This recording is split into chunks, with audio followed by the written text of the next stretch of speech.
नमस्कार साथियों, आपका स्वागत है एक बार फिर से युवराज सिंह लेक्चर्स की इस नई वीडियो में। तो दोस्तों, इससे पहले जो वीडियो थी हमने उसमें 1781 से लेकर के 1786 की जो एक्ट पढ़ी थी अधिनियम, जिसमें जो सबसे अंत में पढ़ा था हमने 1786 का अधिनियम, उसमें लॉर्ड कॉर्नवालिस की जो शर्तें थी उन्हें मान लिया गया था। और वहीं से स्टार्ट होता है अब ये नया अधिनियम 1793, जैसे चार्टर कानून कहते हैं। आपको बता दूं कि 1793 से लेकर के 1853 तक जो कानून पारित हुए उन्हें चार्टर कानून ही कहा जाता है या चार्टर अधिनियम कहा जाता है। तो उनमें ये सबसे पहला है चार्टर अधिनियम में। तो इसकी विशेषताओं की बात करें तो कॉर्नवालिस की जो शर्तें पहले मानी गई थी उन्हें इस 1793 के चार्टर कानून के द्वारा भविष्य में आने वाले सभी जो गवर्नर जनरल थे उनके लिए और अन्य प्रेसिडेंसियों के जो गवर्नर थे उनके लिए लागू कर दिया गया था। पहले यह केवल कॉर्नवालिस के लिए ही किया गया था। कब? 1786 में। तो इसे लिखते हैं हम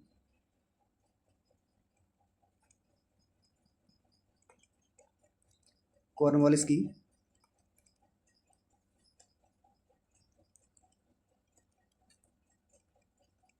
पहली शर्त, यानी क्या थी पहली शर्त उसकी? काउंसिल या परिषद का निर्णय न मानना, यानी काउंसिल का निर्णय था वह गवर्नर जनरल के लिए मानना आवश्यक नहीं था। ये शर्त थी उसकी। तो ये जो शर्त थी, पहली शर्त, वह भविष्य के जितने भी आने वाले गवर्नर जनरल थे, भविष्य के सभी गवर्नर जनरल वो जो प्रेसिडेंसियां थीं, सभी प्रेसिडेंसियों के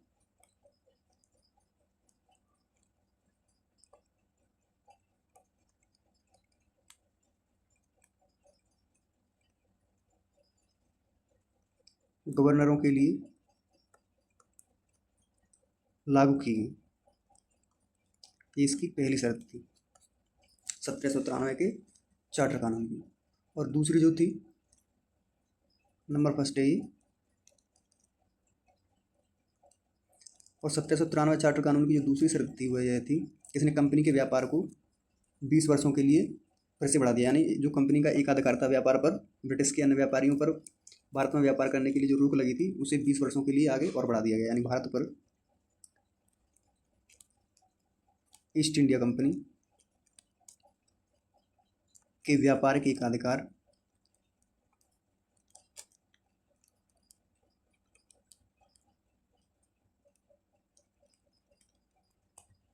को 20 वर्षों के लिए बढ़ा दिया गया। और इसकी जो एक और अन्य विशेषता थी वह यह थी कि यह जरूरी नहीं था कि जो कमांडर इन चीफ था वह गवर्नर जनरल की परिषद का सदस्य हो। यह प्रावधान इसमें नया किया गया था, यानी सेनापति या कमांडर इन चीफ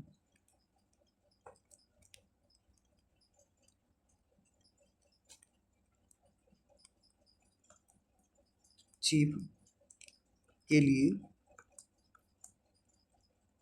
जरूरी नहीं था, क्या जरूरी नहीं था? कि वह गवर्नर जनरल की परिषद का या काउंसिल परिषद का सदस्य हो। यानी ऐसा व्यक्ति भी कमांडर बन सकता था जो कि परिषद का सदस्य ना हो। तो ये तीसरी थी। और इसकी चौथी विशेषता थी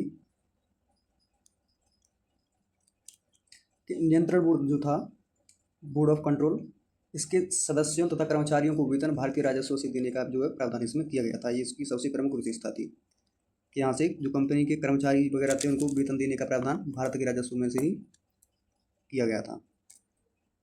नियंत्रण बोर्ड, नियंत्रण बोर्ड के सदस्यों तथा कर्मचारियों को वेतन भारतीय राजस्व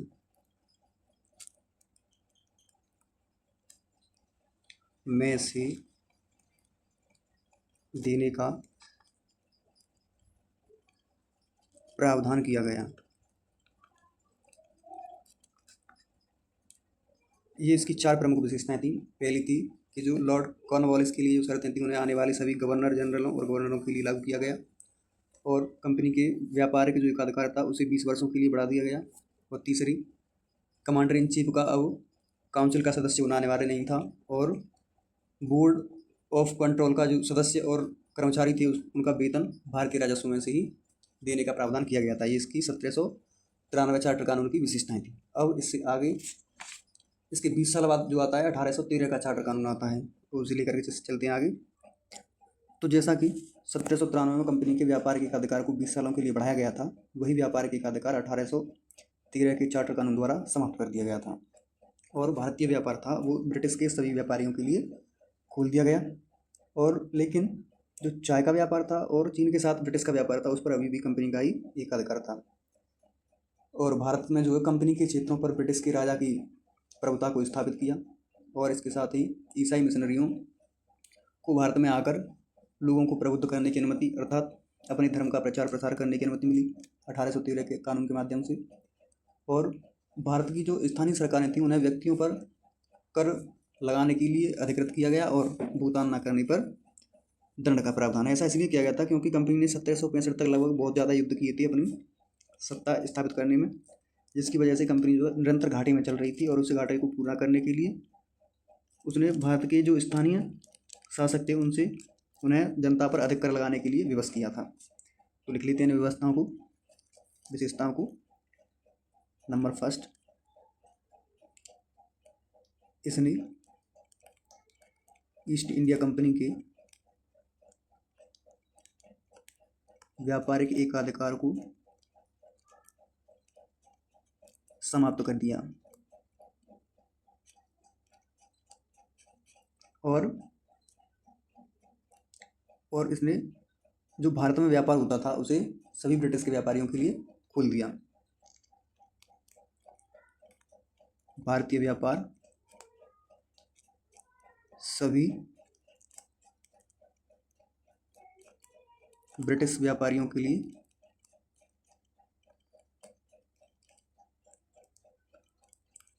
खोल दिया।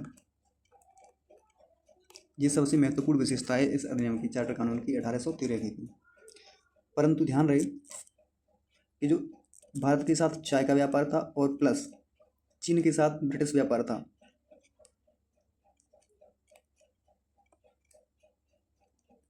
व्यापार पर ईस्ट इंडिया कंपनी का अभी भी एकाधिकार बना था।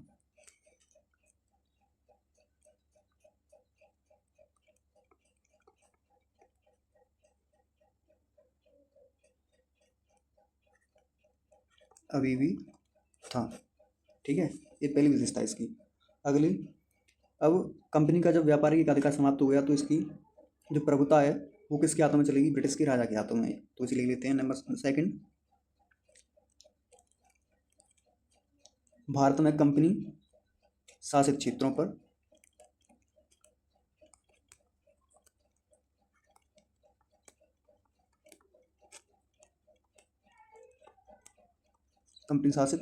पर ब्रिटिश राजा की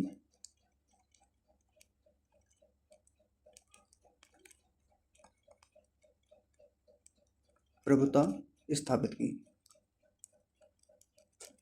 और कंपनी का जो स्थायित्व हुआ कम हुआ, ठीक है, स्थापित। ठीक। नंबर नेक्स्ट, मिशनरियों को भारत में आकर प्रचार प्रसार की अनुमति मिली। नंबर थर्ड, ईसाई मिशनरियों को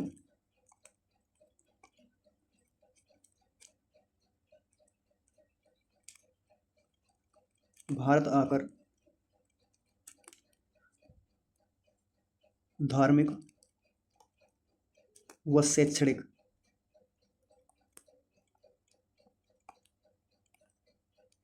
प्रचार प्रसार की अनुमति मिली।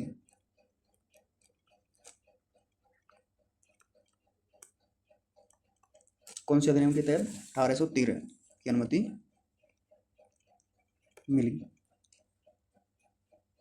फिर इसकी जो एक और मुख्य विशेषता वह है कि भारत के, मैंने बताया था कि कंपनी निरंतर घाटे में चल रही थी, तो घाटे को पूरा करने के लिए भारत की स्थानीय सरकारों पर कर बढ़ाने की जो है दबाव डाले गए।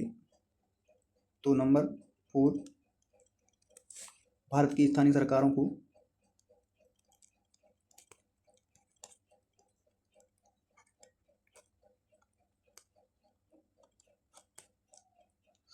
को व्यक्तियों पर कर लगाने के लिए, कर अर्थात टैक्स, कर लगाने के लिए अधिकृत किया तथा कर भुगतान न करने पर दंड का प्रावधान किया गया,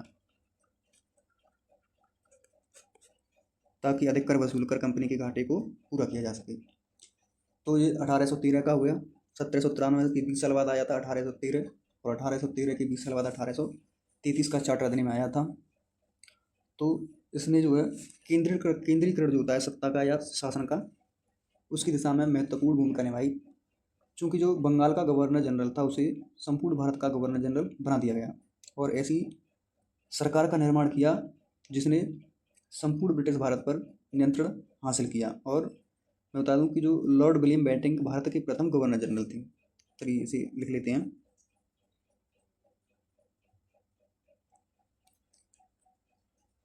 तो 1833 के चार्टर अधिनियम जो है उसने केंद्रीयकरण की दिशा में महत्वपूर्ण कदम माना जाता है, क्योंकि इसकी जो विशेषताएं वो इस प्रकार हैं। नंबर 1, बंगाल का गवर्नर जनरल क्या हुआ था, पूरे भारत का, यानी जितना भी क्षेत्र कंपनी के अधीन था,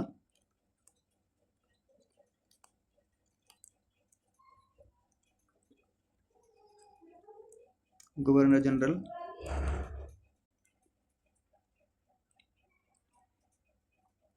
बना दिया गया। और एक ऐसी सरकार का निर्माण किया जिसने संपूर्ण ब्रिटिश भारत पर नियंत्रण स्थापित किया था। ठीक है, यानी इसी में लिखेंगे, इसी पॉइंट नंबर 1 में, ऐसी सरकार का निर्माण किया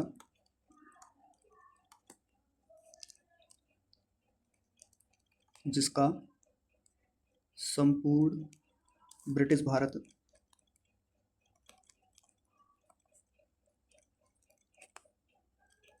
पर नियंत्रण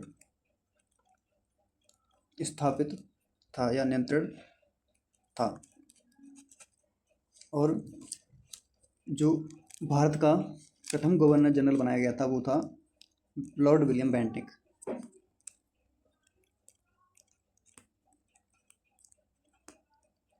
लॉर्ड विलियम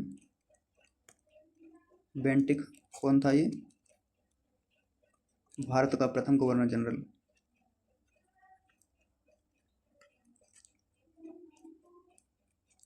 साथ ही साथ आप भी नोट्स बनाते चलें तो बहुत ही अच्छा रहेगा। और जो नेक्स्ट पॉइंट था इसका नंबर 2, अगली विशेषता, कि मद्रास व बम्बई के जो गवर्नर थे उन्हें पहले अपने अपने क्षेत्रों में कानून बनाने की शक्ति प्राप्त थी, लेकिन 1833 के चार्टर अधिनियम के द्वारा उनकी ये शक्ति समाप्त कर दी गई, यानी उनकी विधायिका संबंधी शक्तियाँ उनसे छीन ली गई। तो लिख सकते हैं इसमें, मद्रास व बम्बई के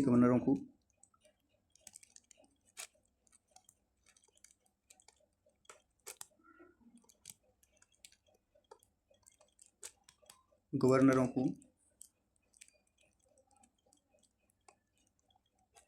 विधायिका संबंधी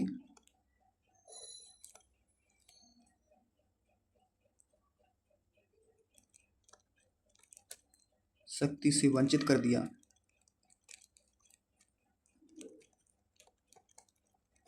क्यों? क्योंकि संपूर्ण शक्ति कहाँ चली गई?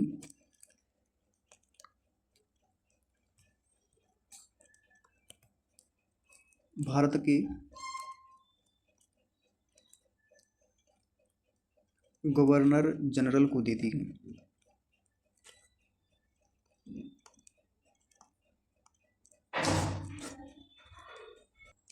यानी इस अधिनियम से कंपनी जो है ईस्ट इंडिया कंपनी, वो केवल विशुद्ध रूप से, यानी केवल और केवल उसके पास प्रशासनिक कार्य ही बचे थे, क्योंकि उसकी व्यापारिक गतिविधियां जो हैं वह समाप्त कर दी गई थी। तो इसे भी लिख लेते हैं। नंबर 3, ईस्ट इंडिया कंपनी या EIC कंपनी है अब विशुद्ध रूप से प्रशासनिक इकाई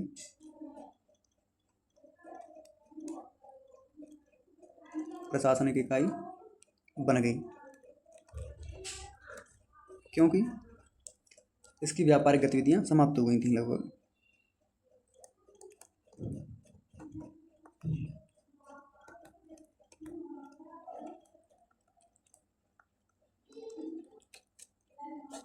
जब व्यापारिक गतिविधियां समाप्त हो गई तो उसके पास क्या कार्य बचा? केवल प्रशासन का कार्य। और इसकी जो एक और सबसे प्रमुख विशेषता यह है कि इस चार्टर एक्ट ने, यानी 1833 के चार्टर एक्ट ने भारत के लोगों के लिए सिविल सेवा में भर्ती होने का अवसर प्रदान करने का प्रयास किया था, किंतु वह सफल नहीं हुआ, क्योंकि बोर्ड ऑफ डायरेक्टर्स ने इसका विरोध किया था। सही लिख लेते हैं, एग्जाम में पूछा जाता है ये भी।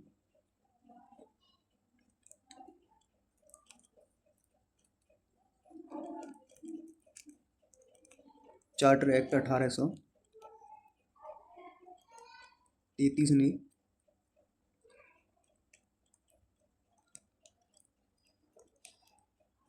सिविल सेवकों के चयन के लिए खुली भर्ती प्रतियोगिता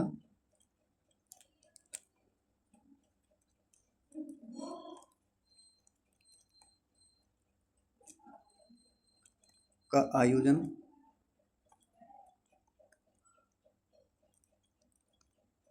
शुरू करने का प्रयास किया, परंतु वह सफल नहीं हुआ, क्योंकि बोर्ड ऑफ डायरेक्टर्स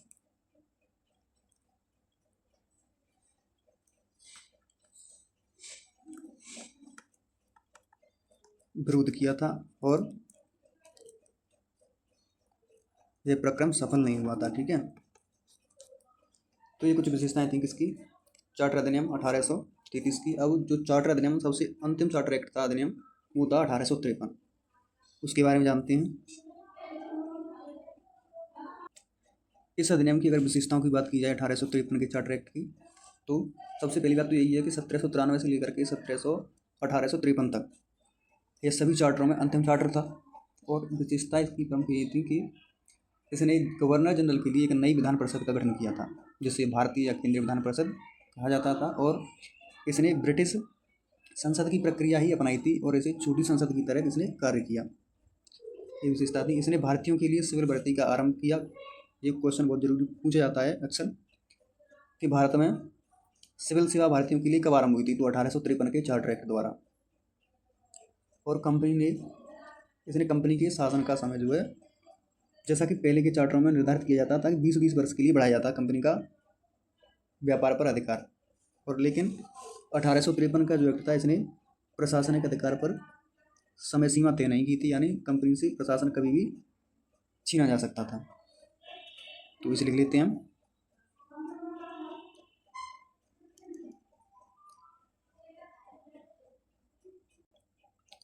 यानी नंबर 1, गवर्नर जनरल के लिए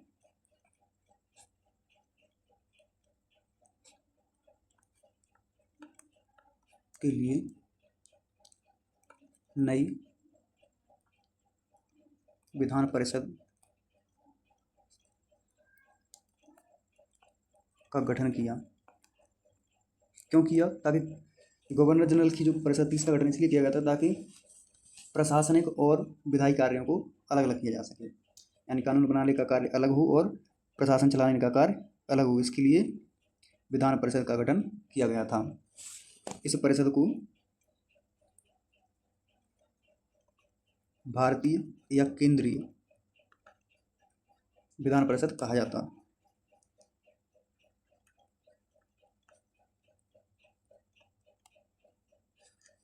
ठीक है, यानी इस परिषद को क्या कहा गया, भारतीय या केंद्रीय विधान परिषद। इसने ब्रिटिश की संसद की तरह ही जो है कार्य किया था, और इसे छोटी संसद की तरह, यानी तो लिख लेते हैं इसे इसी में नंबर फर्स्ट में। इसने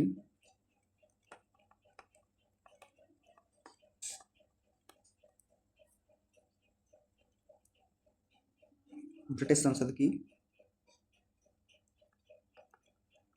प्रक्रिया अपनाई, अर्थात इसने छोटी संसद की तरह कार्य किया।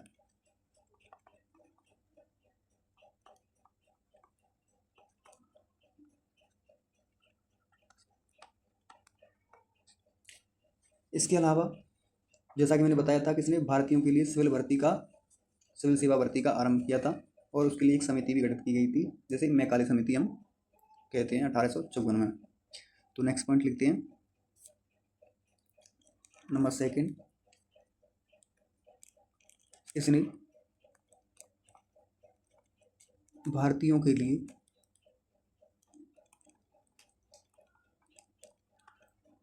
सिविल सेवा भर्ती का आरंभ किया। इसके लिए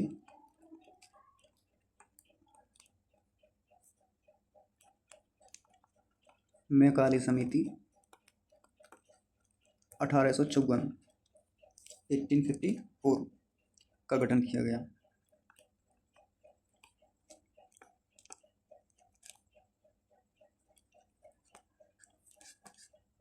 इसका गठन क्यों किया गया, ताकि ये जो सिविल सेवा की जो भर्ती थी उसका कार्यक्रम स्टार्ट किया जा सके और भारतीयों को इसमें सहभागिता प्रदान की जा सके। और कंपनी के जो शासन का समय था वह निर्धारित नहीं किया गया था। मैंने बताया था कि पहले जो है 20-20 साल के लिए इसे बढ़ाया गया था, लेकिन इसने 1853 के चार्टर अधिनियम ने उसका कोई निर्धारण नहीं किया गया था। अर्थात यह स्पष्ट था कि किसी भी समय शासन जो कंपनी से ब्रिटिश सरकार के पास जा सकता था। और इसके अलावा पहली बार भारतीय केंद्रीय परिषद में स्थानीय प्रतिनिधित्व का जो है प्रावधान किया गया था, जो कि सबसे महत्वपूर्ण विशेषता है। इसे लिख लेते हैं नंबर थर्ड। पहली बार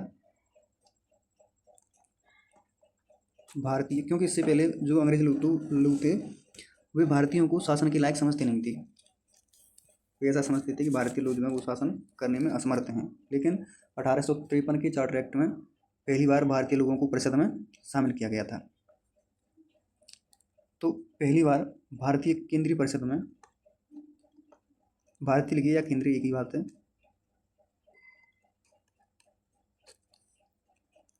परिषद में स्थानीय प्रतिनिधित्व का प्रावधान किया गया। और परिषद में जो 6 सदस्य नए जोड़कर ये परिषद बनाई गई थी, तो परिषद में 6 में से 4 सदस्य बंगाल, मद्रास, बम्बई व आगरा की प्रांतीय सरकारों से चुने जाने थे। कहाँ से? बंगाल, मद्रास, बम्बई और आगरा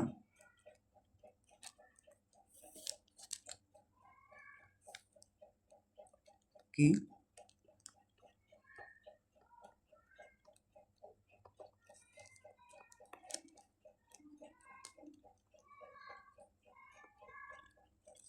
तो ये था 1853 का चार्टर अधिनियम। इसकी विशेषताएं एक बार फिर से देख लेते हैं जल्दी जल्दी कि नई परिषद का गठन किया गया था जो केंद्रीय परिषद कहलाई, जिसने ब्रिटिश संसद की तरह कार्य किया, और भारतीयों के लिए इस अधिनियम ने सिविल सेवा का आरंभ किया गया और उन्हें सहभागिता प्रदान की, और इसने कंपनी के शासन का जो है समय निर्धारण नहीं किया। और सबसे महत्वपूर्ण विशेषता ये थी इसकी, जो कि नंबर 3 हमने लिखी है अभी, कि पहली बार भारतीय या केंद्रीय परिषद में स्थानीय प्रतिनिधित्व का प्रावधान किया गया था। तो ये चार्टर अधिनियम थे जो कि 1793 से 1853 तक टोटल 4 चार्टर अधिनियम आए थे। उन्हें हमने आज की इस वीडियो में कवर किया है। आशा करते हैं आपको वीडियो पसंद आया होगा। मिलते हैं नेक्स्ट वीडियो में, तब तक के लिए नमस्कार।